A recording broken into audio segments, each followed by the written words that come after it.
Just behind the toilet.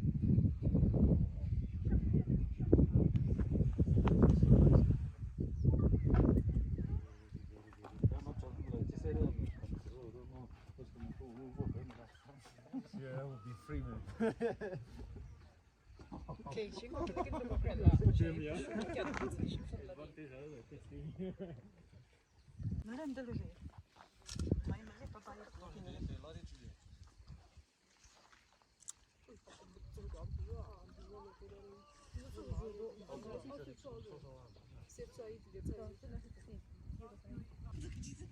We'll go.